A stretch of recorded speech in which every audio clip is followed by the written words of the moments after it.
ఇందాక నేను స్టార్టింగ్లో చెప్పాను కదా, బాబాసాహెబ్ అంబేద్కర్ చెప్పాడు, ఒక మనిషి తనను తాను మార్చుకోవడానికి he should be ready to learn, relearn and unlearn what he has. Education అంటే కేవలం నేర్చుకోవడం కాదు, లెర్నింగ్ కాదు. Education is never complete without unlearning. మన రాజ్యాంగం యొక్క క్యారెక్టర్, రాజ్యాంగంలో అందుకనే ఇంతటి హేతుబద్ధమైన ఆలోచనల్ని ప్రతి ప్రావిజన్లో కూడా మార్చుకునే విధంగా పెట్టిన ఒక క్యారెక్టర్ కలిగిన రాజ్యాంగము మన భారత రాజ్యాంగం. మీకు అన్ని మతాలు సమానమే అన్నప్పుడు క్రిటికల్ థింకింగ్ మనం ఎలా మానేసాము? ఫోన్స్ కాసేపు సైలెంట్ చేసి ఈరోజు ఈ మధ్య ఏంటంటే మా డాక్టర్ గారు సర్టిఫై చేయాలి. నేను చూస్తున్నా ఏదైనా ఒక సినిమాకి వెళ్తే కూడా ఒక చిన్న డీవియేషన్, సినిమాకి వెళ్తే కూడా ఈ సినిమా రీల్ పడేటప్పుడు వీడియో ఏదో ఫోటోలు వీడియోలు తీస్తూ ఉంటారు. అక్కడ ఏదో సీన్ వస్తుంటే దాన్ని క్యాప్చర్ చేసి వాట్సాప్ స్టేటస్లో పెడుతుంటారు. ట్రాఫిక్ సిగ్నల్లో ఆగితే మొబైల్ ఓపెన్ చేసి ఇట్లా చూస్తూ ఉంటారు. ఏం చేస్తారు? అంత కొంపనే పెట్టుకుంటే నాకు తెలియదు. ఇది ఒక ఫ్యూచర్లో మొబైల్ అనేది ఒక ఎడిక్షన్గా తయారవుతుంది. ఆల్రెడీ తయారైపోయింది ఆ స్క్రీన్ ఎడిక్షన్. చూస్తూనే ఉంటారు, దానిలో ఏం చూస్తారో తెలియదు. కానీ నేను ఇంత బిజీ ప్రాక్టీస్ చేస్తున్న లాయర్ని నేనే ఇంత చూడను.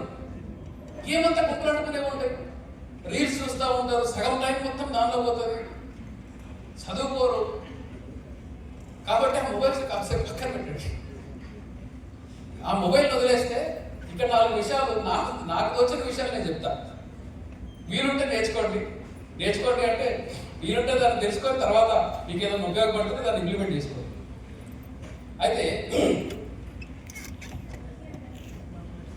ఈ రాజ్యాంగం క్యారెక్టర్ దగ్గరికి వస్తుంది. అన్ని మతాలు సమానమే అన్నప్పుడు ఎవరైనా మతం లేని వాడి పరిస్థితి ఏంటి అని ఆలోచించారు. నాస్తికులు ఎవరు? ఏ దేవుణ్ణి నమ్మనివాడు, ఏ మతాన్ని నమ్మనివాడు. మరి వాళ్ళ పరిస్థితి ఏంటి అని ఎవరన్నా ఆలోచించారా? ఎవరన్నా ఒక్కరన్నా చేతులు లేకుండా ఎవరన్నా ఆలోచించారా? చూడండి, ఒకరు ఇద్దరు ముగ్గురు హేతువాదాలు అయి ఉంటారు బహుశా. లేదంటే నాస్తికులు అయి ఉండాలి, లేదంటే నాస్తికులు స్నేహితులుగా ఉండాలి. ఆ క్రిటికల్ థింకింగ్ మనం మానేసాం. ఎందుకో చెప్పరా మీకు? ఇదే ఐ థింక్ దాస్ గారు సిఏఏ ఎన్ఆర్సీ మీద పెట్టాము ఇక్కడ ఈ హాల్లో, ఇంకొక హాల్ ఇదే హాల్లో సిఏఏ ఎన్ఆర్సీ అనే వచ్చినప్పుడు అందరూ ఏదో ఇలాంటి గొడవ పడేటప్పుడు నేను ఒక ఆర్టికల్ రాశాను. ఇప్పుడు సిఏఏ ఎన్ఆర్సీలో నేను ఒక చట్టం వచ్చినప్పుడు మనం ఎలా ఆలోచిస్తున్నామో ఆలోచన విధానాన్ని మీకు చూపిస్తాను. బంగ్లాదేశ్, పాకిస్తాన్, శ్రీలంక ఇలాంటి మన నేబరింగ్ దేశాల నుంచి అక్కడ అణచివేతకి గురవుతున్న హిందువులు, బుద్ధిస్టులు, సిక్కులు, జైనులు వీళ్ళు మాత్రం భారతదేశానికి రావచ్చు అని చెప్పి చట్టం తీసుకొని వచ్చారు. అప్పుడు అందరూ దీనిలో నుంచి ముస్లింలని మాత్రము తీసేశారు. పాకిస్తాన్లో ముస్లింలలో కూడా చిన్న చిన్న సెక్ట్స్ ఉన్నాయి, వాళ్ళని కూడా అణచివేస్తారు అక్కడ విదిన్ ముస్లిమ్స్ కూడా. బంగ్లాదేశ్లో కూడా అలాగే ఉన్నాయి. ముస్లింలని మాత్రమే వేరు చేసి తీసుకొచ్చిన చట్టం ఇది అంటారు. అప్పుడు నేను ఒక ప్రశ్న లేకున్నా, అరే ముస్లింలని వేరు చేసి తీసుకొచ్చారని పక్కన పెట్టండి కాసేపు. మా పరిస్థితి ఏంటి? నేను దేవుడే నమ్మను కదా, నేను హేతువాదిని కదా. నేను బంగ్లాదేశ్లో ఉన్నా అనుకోండి, నన్ను రానివరా? నాకు మతం లేదు, నేను హేతువాదిని. కానీ రాజ్యాంగం ఏం చెప్తుంది? రాజ్యాంగం సెక్యులర్ క్యారెక్టర్ అందుకే కలిగి ఉంది. మతాలని సమానంగా చూడడానికి కాదు కదా రాజ్యాంగం సెక్యులర్ క్యారెక్టర్ కలిగి ఉండేది. నేను మతాన్ని నమ్మను. Right to practice, preach and profess religion. మీరు ఏ మతాన్నైనా కానీ మీరు ప్రాక్టీస్ చేయొచ్చు, మీరు దాన్ని ప్రమోట్ చేయొచ్చు, ప్రచారం చేయొచ్చు. ఇది మీకు రాజ్యాంగం కలిగించిన హక్కు. అలాగే మీరు ఏ మతాన్ని కూడా ప్రాక్టీస్ చేయకుండా ఉండవచ్చు, ఏ మతం లేకుండా ఉండవచ్చు, ఏ మతాన్నైనా తిరస్కరించవచ్చు. ఇది కూడా మీకు రాజ్యాంగం ఇచ్చిన హక్కే. మీకు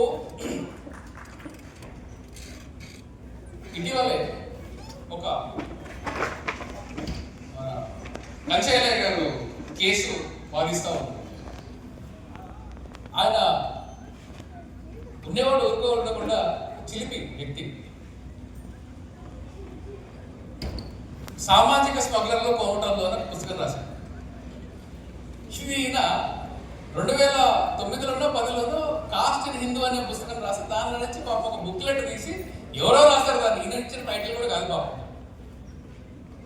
అయితే ఈ సామాజిక స్మగ్లర్లు కోవటంలో అనే పుస్తకం రాశాడు. నేను హిందువుని ఎట్లయితే అనే పుస్తకం రాశాడు. ఈ పుస్తకాల మీద ఎక్కడ లేని అడ్డమైన కేసులన్నీ వేశారు తెలంగాణ. ఆ కేసులకి నేను లాయర్ని హైకోర్టులో వాదిస్తున్నా. హైకోర్టులో వాదించేటప్పుడు అవతల నుంచి వచ్చిన వాదనలు ఏంటి అంటే, ఇతను దేవుళ్ళని కించపరిచాడు, దేవుడు లేడు అంటున్నాడు. నేను హిందువుని ఎట్లయితే అనే పుస్తకంలో మా దేవీ దేవతల్ని క్రిటిసైజ్ చేశాడు, ఇతన్ని ఇట్లాగే వదిలిపెట్టకూడదు, ఈయన సొంత పైత్యం చెప్తున్నాడు, సొంత కవిత్వం చెప్తున్నాడు అని చెప్పి చాలా వర్సటైల్ లీగల్ ఆర్గ్యుమెంట్స్ ఉంటాయి. కానీ మీకు నేను ఒకటి మాత్రం ప్రస్తావిస్తాను. దానిలో చాలా లెంది 4 రోజులు ఆర్గ్యూ చేశాను ఆ కేసు.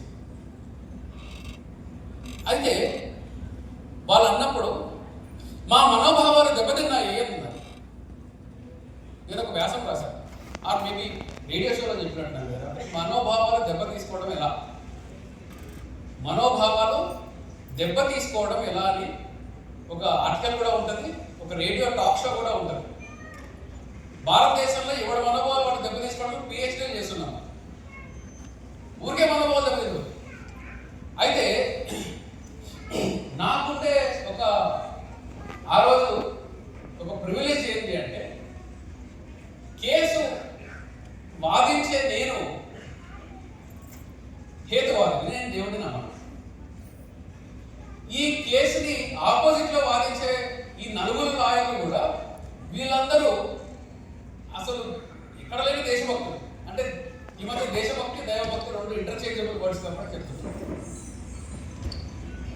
మాట్లాడితే మనోభావాలు అంటున్నారు.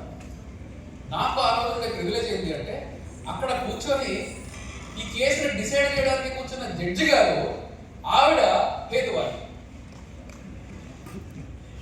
కానీ వెరీ రేషన్ జడ్జ్. అసలు కేసు లేకపోతే ఈజీ కొట్టేస్తున్నారు. Very firm judge. నిన్న రిటైర్ అయ్యారు. అయితే బహుశా అంటే ఆవిడ జస్టిస్ రాధారాణి చాలా రెస్పెక్టబుల్ జడ్జి. బహుశా నేను ఒక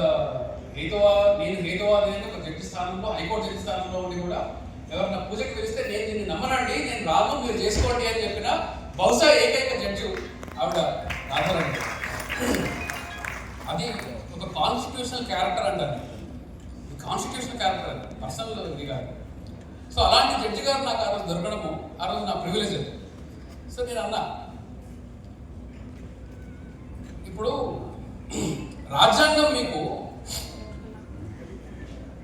మతాన్ని ప్రాక్టీస్ చేసే రైట్ ఇచ్చింది కదా, మతాన్ని ప్రమోట్ చేసుకునే రైట్ ఇచ్చింది కదా, మీరు ప్రచారం కూడా చేసుకోవచ్చు కదా, మీరు ప్రార్థనలు చేసుకోవచ్చు కదా. ఇది రాజ్యాంగం ఇచ్చిందని మీరు అంటున్నారు కదా. నేనుండే కాలనీ మొత్తం కూడా ఒకప్పుడు అగ్రహారం అనేవాళ్ళు, ఇప్పుడు అందరూ బ్రాహ్మణులు ఉంటారు. అంతమంది బ్రాహ్మణుల మధ్యలో ఒక అడ్రాని కులాల బ్యాక్గ్రౌండ్ నుంచి వచ్చిన వాడిని నేను ఒకరిని ఉంటాను. నేను జడ్జి గారు చెప్పాను, మిలాడ్ నేను పొద్దున్నే 6 గంటలకి నా నిద్ర డిస్టర్బ్ చేసి మరి గంటలు కొట్టి మరి సుప్రభాతం పాడతారండి. పొద్దున్నే సుప్రభాతం పెట్టి మరి దేవుడున్నాడు దేవుడున్నాడు దేవుడున్నాడు అని చెప్తూ ఉంటారు. మరి మధ్యాహ్నం అయ్యేసరికి మా కాలనీ, పక్క కాలనీలోనే పెద్ద మసీదు ఉంటుంది, వీళ్ళు కూడా పెద్ద మైకులు పెట్టి వాళ్ళు కూడా దేవుడున్నాడు అని చెప్తూ ఉంటారు, అల్లా ఉన్నాడు అని చెప్తూ ఉంటారు. మరి మా అదృష్టం, మా దరిద్రమో తెలియదు కానీ మా ఇంటి వెనకాల చర్చ్ ఉంది, సండే వస్తే కానీ పొద్దున్నే వీళ్ళు భజనలు స్టార్ట్ చేస్తారు. మరి నా మనోభావాలు దెబ్బతినవా? మనోభావాలు అంటే కేవలం దేవుడిని నమ్మేవాడికే ఉంటాయా, నమ్మని వాడికి ఉండవా? నువ్వు దేవుడు లేడు అని నేనంటే నీ మనోభావాలు దెబ్బతింటే, ఉన్నాడు అని నువ్వు అంటున్నావు కదా, నా మనోభావం దెబ్బతిందా? అదే రాజ్యాంగము. నువ్వు దేవుడు ఉన్నాడు అని నీకు చెప్పే హక్కు ఎంతైతే ఉందో, లేడు అని చెప్పే హక్కు కూడా నాకు ఉంది. ఇది రాజ్యాంగం నాకు కల్పించిన హక్కు. నువ్వెవరు నాకు కాదని చెప్పడం రాజ్యాంగము ప్రమోట్ చేసేది ఏంటో తెలుసా? నువ్వు మతాన్ని ప్రచారం చేసుకోవాలి కాదు, అందులో డైలాగ్ని ప్రమోట్ చేసుకో, చర్చించు, తర్కించు, మాట్లాడు. ఇది రాజ్యం మీద పెట్టిన ఒక డ్యూటీ. Article 51A. స్టేట్ ఏం చేయాలి? స్టేట్ అంటే ఇక్కడ యంగ్ జనరేషన్, నేను లా కాలేజ్ చదువుతున్నప్పుడు నాకు ఆ రోజు ఒక రోజు మొత్తం నాకు నిద్ర పట్టలేదు. ఎందుకు అంటే నేను నా క్లాస్మేట్స్, మా కాన్స్టిట్యూషన్ లెక్చరర్ గారు పుల్లారెడ్డి గారు చనిపోయారు, చాలా మంచి ఎక్స్పర్ట్. స్టేట్ అంటే ఏంటి అని అడిగాడు. ఆర్టికల్ 13లో స్టేట్ అంటే ఏంటి అని అడిగాడు. చాలా మంది స్టేట్ అంటే తెలంగాణ, ఆంధ్రప్రదేశ్, మద్రాస్ ఇలాంటివి చెప్పారు. నేను ఆశ్చర్యపోయాను, నిద్రపట్టలేదు నాకు ఆ రోజు. ఎక్కడున్నారో వీళ్ళందరూ అనుకున్నారు. అంటే అప్పటిదాకా అందరికీ తెలిసేమో అనుకున్నాను. కానీ లా కాలేజ్లో చదువుకొని ఎంట్రన్స్ రాసి క్వాలిఫై అయ్యి వన్ ఆఫ్ ద బెస్ట్ కాలేజెస్కి వచ్చి కూర్చొని కూడా స్టేట్ అంటే ఏందో సగం మంది తెలియదు. భారతదేశం గవర్నమెంట్ ఆఫ్ ఇండియా కూడా స్టేటే, మున్సిపల్ కార్పొరేషన్ ఆఫ్ విశాఖపట్నం కూడా స్టేటే, ఎస్సీ వెల్ఫేర్ డిపార్ట్మెంట్ కూడా స్టేటే, మున్సిపాలిటీ కూడా స్టేటే. గవర్నమెంట్ని ఇంటర్చేంజబుల్ వర్డ్గా స్టేట్ అనొచ్చు, ఈజీగా చెప్పాలి అంటే. అయితే రాజ్యాంగం ఆర్టికల్ 51A ఏం చేసిందంటే ఈ సెక్యులర్ క్యారెక్టర్ని కలిగి ఉండాలి అని చెప్పేసి అన్నారు కదా రాజ్యాంగ నిర్మాతలు. వీళ్ళు ఏం చేశారంటే స్టేట్కి ఒక కాన్స్టిట్యూషనల్ డ్యూటీని పెట్టారు. ఈ డ్యూటీ ఏంటి అంటే ప్రతి ఇన్స్టిట్యూషన్లో కూడా, సాధారణ పౌరుల్లో కూడా ప్రభుత్వాలు, రాజ్యాంగం ఏం చేయాలి అంటే reasoning, logic, evidence, scientific, humanist వాల్యూస్ని పెంచాలి. హ్యూమనిస్ట్ వాల్యూస్ అంటే ఏంటో తెలుసా? హ్యూమనిస్ట్ వాల్యూస్ అంటే చాలామంది హ్యూమనిజానికి, హ్యూమనిస్ట్కి కన్ఫ్యూజ్ అవుతూ ఉంటారు. మానవతావాదం అంటే సగటు మనిషికి నేను సహాయం చేస్తాను, అన్నదానాలు చేస్తాను, రక్తదానాలు చేస్తాను, ఇది మానవత్వం. మానవవాదం అంటే సృష్టికి మధ్యలో ఉండే సెంటర్ ఆఫ్ యూనివర్స్ మనిషి నుంచి మొదలైంది అనేది మానవవాదం. అంటే మానవవాదంలో ఎంబెడెడ్గా ఉండేది హేతువాదం. సైంటిఫిక్గా రీజనింగ్, లాజిక్తో ఉండేవాడే హ్యూమనిస్ట్ అని అంటారు. హ్యూమనిజం లేదు, హ్యూమనిస్ట్. సో రాజ్యాంగం ఏం చెప్తుందంటే ఈ మానవవాదాన్ని పెంచాలి అని రాజ్యాంగం చెప్తుంది. తర్కాన్ని పెంచాలి, సైంటిఫిక్గా ఉండాలి రాజ్యాంగం అని రాజ్యాంగం మన మీద ఒక డ్యూటీ పెట్టింది. కానీ మనకి ఈరోజు పుస్తకాలు తెరిస్తే ఏం కనిపిస్తాయండి? 2nd క్లాస్ పుస్తకాలు, 7th క్లాస్ పుస్తకాల్లో మావాడు, నా కొడుకు వాడు ఇప్పుడు 9th క్లాస్,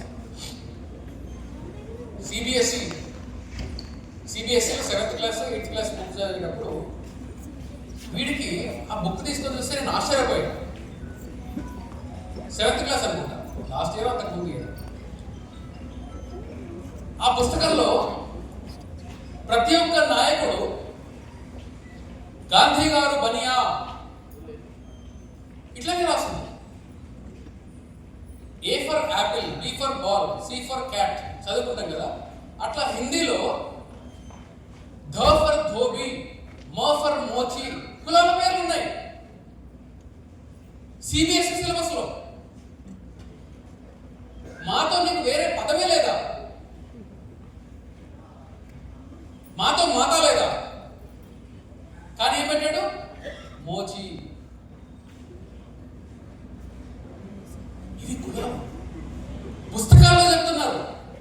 పుస్తకాల్లో మీకు మోరల్ సైన్స్ బుక్ అని చెప్పేసి మీకు పిల్లలకి ఇచ్చే పుస్తకాల్లో ఏముంటున్నాయి? వాళ్ళ మోరల్ స్టోరీస్ ఉంటున్నాయా? మతం స్టోరీస్ ఉంటున్నాయి. మతంలో తప్ప నీకు మొరాలిటీ లేదా? నీకు ఒక నేను మతాన్ని ఇచ్చపరచట్లా, మీరు శ్రద్ధగా దయచేసి నన్ను ఇంకొక తప్పుగా అర్థం చేసుకోకండి. నేను మతాన్ని కించపరచడంలా, నేను రాజ్యాంగం క్యారెక్టర్ని చెప్తున్నా. మతం మీ వ్యక్తిగతం, మనందరి వ్యక్తిగతం అది. మీకు వ్యక్తిగతంగా మతానికి, మీరు మతాన్ని ప్రాక్టీస్ చేసుకునే రైట్ మీకు రాజ్యాంగం వచ్చింది. నేనేమని కాదనడానికి నాకు ఎటువంటి హక్కు లేదు. మీరు మతాన్ని ప్రాక్టీస్ చేయడానికి చెప్పనే హక్కు నాకు లేదు, ఎవరికీ లేదు. మీరు ఏ మతాన్ని ప్రాక్టీస్ చేయాలని చెప్పే హక్కు కూడా ఎవరికీ లేదు. ఇది రాజ్యాంగం కల్పించింది. నేను చెప్పేది ఏంటి అంటే రాజ్యాంగము, రాజ్యం క్యారెక్టర్ ఎట్లా ఉండాలి ఇక్కడ రాశాం కదా. Constitutional, rationality and morality. మొరాలిటీకి లాస్ట్ వస్తాడు. ఈ రేషనల్ థింకింగ్ ఎలా ఉండాలి రాజ్యాంగంలో? మనకు తర్కానికి, మతానికి ఎప్పుడూ పేషి ఉంటుంది. సైన్స్కి, సైంటిఫిక్ టెంపర్కి, మతానికి ఎప్పుడు పేచి ఉంటుంది. వ్యక్తిగతమైన లైఫ్లో మీరు మీ మతంలో ఉండేదే సైంటిఫిక్ అని అనుకోవచ్చు, తప్పలేదు. That is your faith. నమ్మకానికి సైన్స్ అవసరం లేదు. కానీ రాజ్యాంగంలో నమ్మకానికి కాదు సైన్స్ ఉండాల్సింది. మీ నమ్మకంతో జడ్జిమెంట్లు ఇవ్వరు.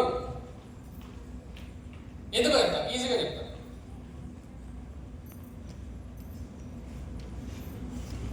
నేను ఒక మనిషిని చంపేశాను అనుకోండి, నాకు చట్టం ఏ శిక్ష విధిస్తుందండి?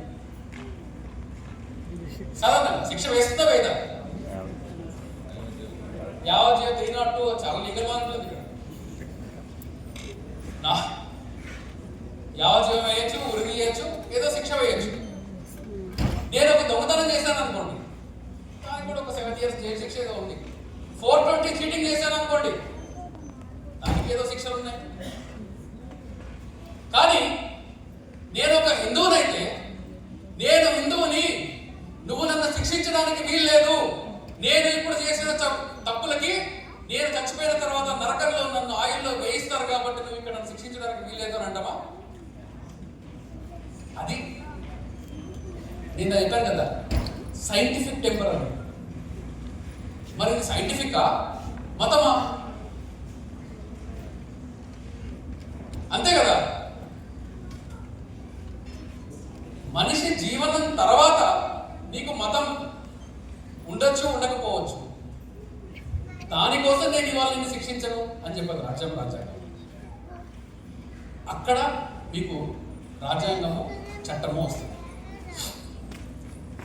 వాడు చేసిన పాపానికి వాడే పోతాడు అనుకుంటే ఇంకా కోర్టులో అవసరం లేదు, జైల్లో అవసరం లేదు, శిక్షలు అవసరం లేదు, ఏం అవసరం లేదు. ప్రతి ఒక్కడికి పాపం చేస్తాడు, అయిపోతాడు. వాడు పాపం వాడే పోతున్నప్పుడు అయిపోయింది. అందుకనే మతానికి, రాజ్యానికి, రాజ్యాంగానికి ఒక డిస్టింక్షన్ ఉంది. లేకుంటే ప్రతి ఒక్కరు నేను నమ్మిందే కరెక్ట్, నేను నమ్మిందే సైన్స్ అని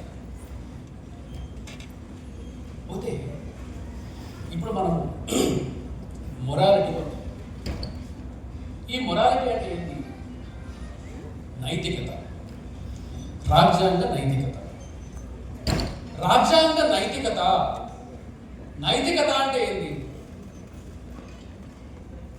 నైతికత అంటే ఏంటో తెలుసుకునే ముందు మనకు రాజ్యాంగం ఎంత తెలుసు, రాజ్యాంగానికి సమాజానికి ఉండే కాన్ఫ్లిక్ట్ ఏంటో తెలుసుకుందాం ఒకసారి. ఎందుకంటే మనం రాజ్యాంగాన్ని తెలుసుకోవాలి అంటే రాజ్యాంగం ఒక, నేను ఈ 1 hour 2 hours నేను రాజ్యాంగాన్ని మొత్తం మీకు చెప్పలేను. అందుకనే నేను మీకు రాజ్యాంగం క్యారెక్టర్ని మాత్రమే చెప్తున్నాను.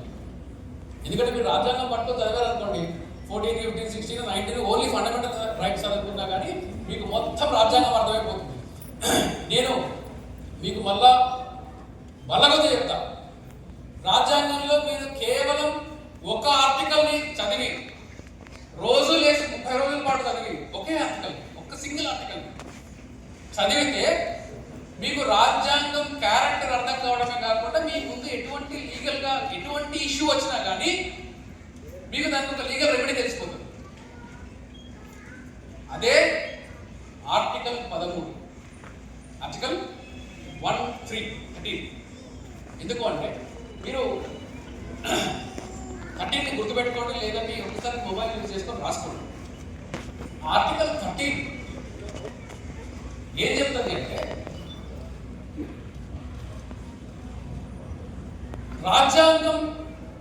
రాజ్యాంగంలో మనకుండే మౌలిక హక్కులు ఉన్నాయి కదా, ఫండమెంటల్ రైట్స్. ఈ ఫండమెంటల్ రైట్స్ కి రాజ్యాంగం వచ్చిన తర్వాత, రాజ్యాంగం రాకముందు, రాజ్యాంగం రాసుకోవడానికన్నా ముందు, రాజ్యాంగం రాసుకున్న తర్వాత ఎప్పుడైనా ఎక్కడైనా ఒకవేళ ఫండమెంటల్ రైట్స్ కి, మౌలిక హక్కులకి కానీ ప్రాథమిక హక్కులకి కానీ ఏదైనా మత గ్రంథమైన, ఈ లాంగ్వేజ్ ఉండదు, నేను సింప్లిఫై చేసి చెప్తున్నా, అది మత గ్రంథం కావచ్చు, చట్టం కావచ్చు, లా కావచ్చు, ఏదైనా కావచ్చు, ఒకవేళ ఫండమెంటల్ రైట్స్ కి కానీ వ్యతిరేకంగా ఉంటే అది రాజ్యాంగబద్ధం కాదు, అది చెల్లదు అని రాజ్యాంగం. దీనికి ఎంత బ్యూటిఫుల్ లాంగ్వేజ్ యూజ్ చేశారంటే, బాబాసాహెబ్ అంబేద్కర్ లాంగ్వేజ్ ఎంత ఉంటుందంటే, ఇప్పుడు ఒక మత గ్రంథంలో 500 పేజీలు ఉన్నాయి. ఈ 500 పేజీలలో ఒక 10 పేజీలలో మనుషులందరూ సమానం కాదు అని చెప్పారు. స్త్రీని బానిసగా చూడాలి అని చెప్పారు. మీ మైండ్లో కొన్ని మత గ్రంథాలు తిరుగుతూ ఉండొచ్చు, ఎవరికి వాళ్ళు ఊహించుకో. ఎందుకంటే నేను ఎందుకంటే ఎక్కువ చెప్పారంటే నేను మతాలు క్రిటిసైజ్ చేస్తున్నాను. నేను చేయను, ఈరోజు నాకు ఆ ఇంట్రెస్ట్ లేదు. ఆ ఇంట్రెస్ట్ వేరే ప్లాట్ఫామ్ మీద మీరు ఒకవేళ పిలిస్తే నేను వచ్చి చెప్తాను అని చెప్పి ఈ మతాల్లో ఉండొచ్చు. స్త్రీ అంటే, స్త్రీ ధర్మం కేవలం బాగా, నాకు ఒక ఒక ట్రైన్లో వచ్చేటప్పుడు జర్నీ చేస్తూ ఉంటే ఒక పెద్ద ఆయన నాతో ఏదో మాట్లాడుతూ ఉన్నాడు, ఒక పర్టికులర్ మతానికి సంబంధించింది. సార్ మీరు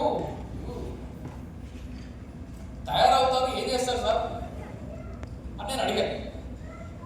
అమ్మాయి తయారవ్వకూడదా, మీరు తయారవ్వకూడదు, ఎప్పుడు ముసుగేసుకొని ఉండాలి ఇవన్నీ చెప్తా ఉంటారు కదా, అంటే మీరు ముసుగేసుకొని ఉండాలి అనుకుంటే నేను ముస్లిం అంటానేమో అనుకోకండి, ప్రతి మతంలోనే ముసుగు ఉంది. సో నేను పర్టికులర్ మతాల గురించి చెప్పడం, ఆ పర్టికులర్ మతంలో ఆయన అడిగాను, మరి ఎప్పుడు కవర్ చేస్తూ ఉంటారు కదా సార్, దానికోసం పాపం వాళ్ళు ఏంటి అంటే, ఆయన ఏం చెప్పాడు, చాలా పెక్యులర్ ఆన్సర్ చెప్పాడు నాకు. లేదు అమ్మాయి చాలా బాగా తయారవ్వాలి, అందంగా తయారవ్వాలి, మంచి రంగు బట్టలు వేసుకోవాలి, లిప్స్టిక్ పెట్టుకోవాలి, పూలు పెట్టుకోవాలి, ప్రెజెంటబుల్గా ఉండాలి, ఇవన్నీ కూడా 4 గోడల మధ్యలో తన భర్త కోసం ఉండాలి అని చెప్పాడు. చేతిలో ఉన్న టిఫిన్ బాక్స్ తీసుకొని చాచి పెట్టి కొడాలనుకున్నాను. అంటే ఆ స్త్రీ, ఆ ఉమెన్ పరిస్థితి ఏంటంటే, అంటే నువ్వు మగాడి దగ్గర రాటిఫికేషన్ పొంది వ్యాలిడేషన్ పొందడానికి మాత్రమే స్త్రీ ఉందా? ఇదొక మతము, అదొక గ్రంథము, దాన్ని నేను మళ్ళీ ఫాలో అవ్వాలా? ఎక్కడున్నా మనము? ఆయన గారు చెప్పారు సార్, చాలా స్టూపిడ్గా ఉందని చెప్పేసి ఏదో మనసులో ఉన్నా కానీ టిఫిన్ బాక్స్ తీసుకొని కొట్టాలని, కానీ కొడితే 324 అవుతుంది కాబట్టి కొట్టలేదు. రాజ్యాంగం ఏం చేస్తుందంటే, నేను కొట్టాల్సిన అవసరం లేదు, రాజ్యాంగమే దీన్ని ఎప్పుడో క్యాన్సిల్ చేసింది 1950లోనే. ఎట్లా తెలుసా? ఈ ఆర్టికల్ 13లో ఏమంటదంటే, ఆ 500 పేజీల పుస్తకంలో, ఆ మత గ్రంథంలో ఈ 10 పేజీలలో మా భారతదేశ రాజ్యాంగంలో ఉండే ప్రాథమిక హక్కులని వ్యతిరేకిస్తుంది కాబట్టి ఆ 10 పేజీలు మాత్రం అన్కాన్స్టిట్యూషనల్ డిక్లేర్ చేసి పడేస్తారు. అంటే మీ మతాలు, గ్రంథాలు, వేదాలు ఏదన్నా కానీ ఏమన్నా తీసుకోండి, ఒక సింగిల్ లైన్లో రాజ్యాంగం తీసవతల పడేస్తారు. ఇది రాజ్యాంగం క్యారెక్టర్. ఈ యొక్క ఆర్టికల్ని మీరు కానీ 30 రోజులు ఎందుకు చదువుకోవాలంటే, ఫస్ట్ రోజు అర్థమవ్వదని కాదు, గ్యారంటీ ఇస్తా, మీ లైఫ్ టైం మొత్తం కూడా మీకు వేరే విధంగా అర్థమవుతుంది ఆర్టికల్. మా ప్రొఫెషన్ని ప్రాక్టీస్ అని అంటారు. డాక్టర్స్ని మమ్మల్ని ప్రాక్టీస్ అంటారు, లాగా ప్రాక్టీస్ చేస్తున్నావా అంటారు. లాయర్స్ని ప్రాక్టీస్ అని ఎందుకంటారు, డాక్టర్స్ని ప్రాక్టీస్ అని ఎందుకంటారు, ఇంజనీర్స్ ఎందుకంటారు ప్రాక్టీస్ అని? వేరే ఏ ప్రొఫెషన్ని ప్రాక్టీస్ చేస్తున్నామని అడగరే, మా ఇద్దరిని అడుగుతారు ప్రాక్టీస్ చేస్తున్నామని. ఎందుకో తెలుసా? ఎందుకంటే ఒకటే అంశాన్ని 100 విధాలుగా ఇంటర్ప్రిట్ చేయగలిగిన 2 ప్రొఫెషన్లు మాకు. మీకు మన డాక్టర్ ఆరోగ్య గారు ఉన్నారు, ఆయన ఓపీలోకి వెళ్ళారనుకోండి, ఆయన సైకాట్రిస్ట్. నేను మాట్లాడేది మీరు స్పందించేది ప్రతిస్పందించేది అనలైజ్ చేస్తూ ఉంటాడు, అదే ఆయన పని. ఒక డాక్టర్ దగ్గరికి మనం వెళ్తే ఒకరు జలుబు వచ్చింది, జ్వరంతో వచ్చాడు, ఒళ్ళు నొప్పులు ఉన్నాయి, ఆయనకి ఇదిగో నువ్వు పారాసిటమాల్ 650 వేసుకో అని చెప్పాడు. ఇంకొకరు అదే జలుబు జ్వరంతో వచ్చాడు, కానీ ఈ డాక్టర్ గారు ఏం చేశారంటే లేదు లేదు నీకు ఎమాక్సిసిలిన్ కూడా పెట్టాలి నీకు అని యాంటీబయాటిక్ పెట్టాడు. మూడో వ్యక్తి వచ్చాడు, ఆయన కూడా జలుబు జ్వరంతో వచ్చాడు. ఈయనకి నీకు క్యాన్సర్ ఉండేటట్టుంది అని చెప్పేసి ఈయనకి సిటీ స్కాన్ పెట్ స్కాన్ రాస్తాడు. ఎందుకని ముగ్గురు సిమ్టమ్స్ ఒకటే కదా, కానీ ఆయనకుండే నాలెడ్జ్ వేరు.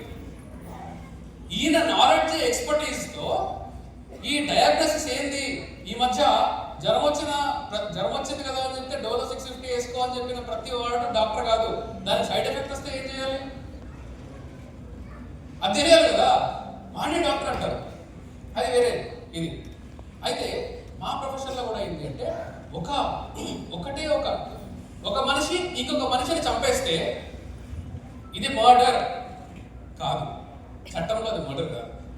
చట్టంలో దాని పేరు హోమిసైడ్, అంటే మర్డర్ లాంటిదే.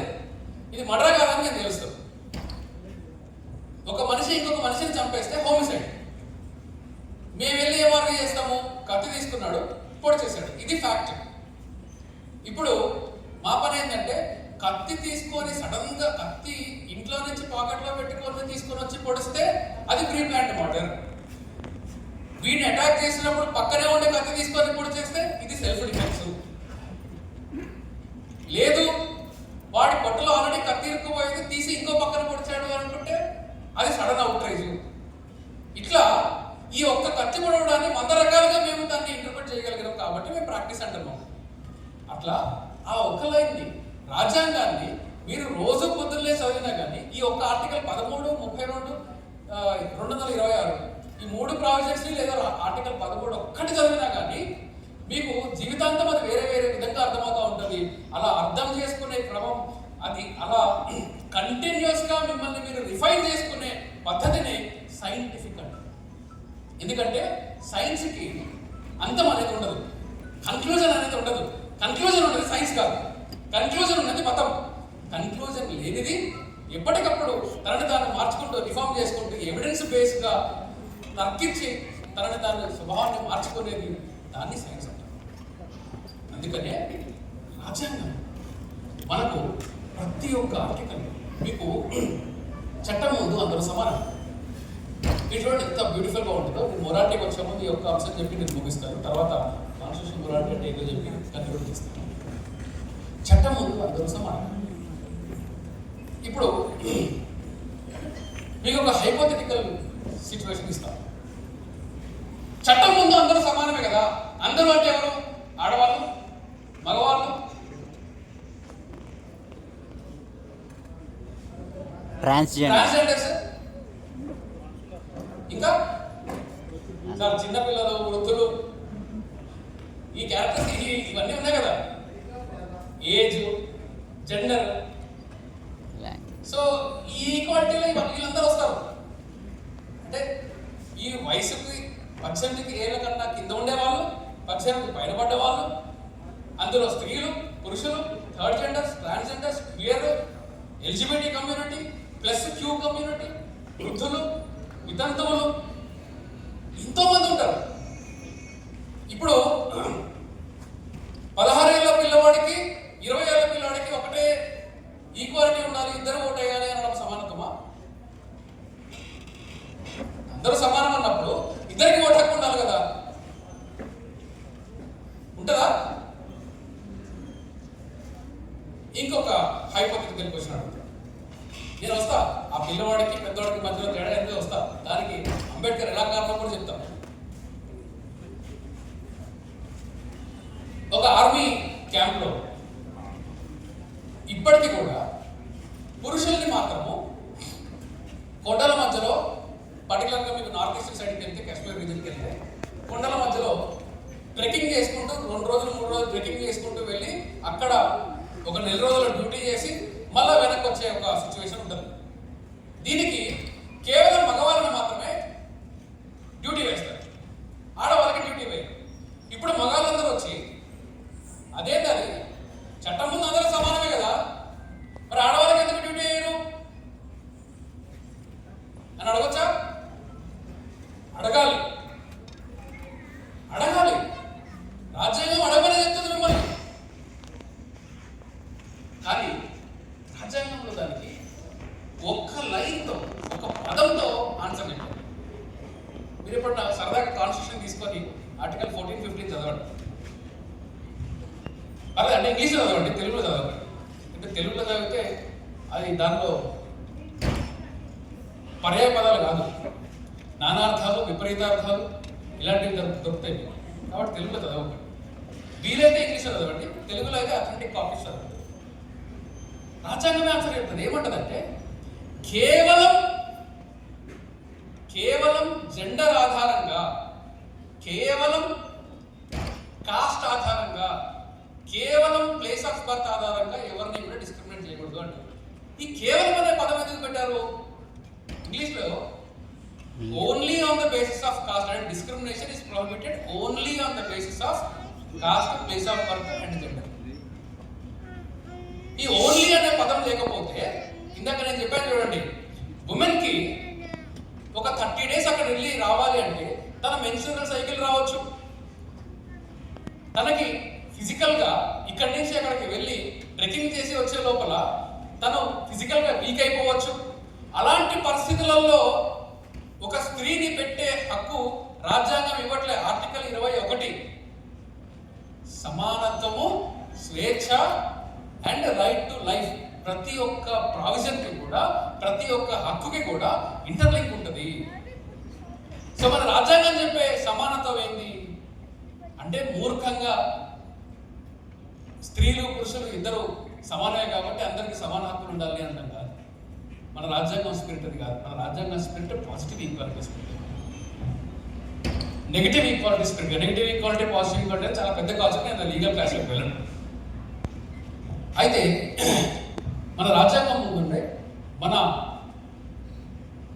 రాజ్యాంగం క్యారెక్టర్కి ఎవ్రీడే ఛాలెంజ్ జరిగే ఒక అంశం ఏంటి అంటే, మన రాజ్యాంగంలో ప్రియాంబుల్లో ఫండమెంటల్ రైట్స్లో ఏం చెప్తున్నాం? Equality, Liberty, right to life ఇవి పెట్టుకున్నాం కదా.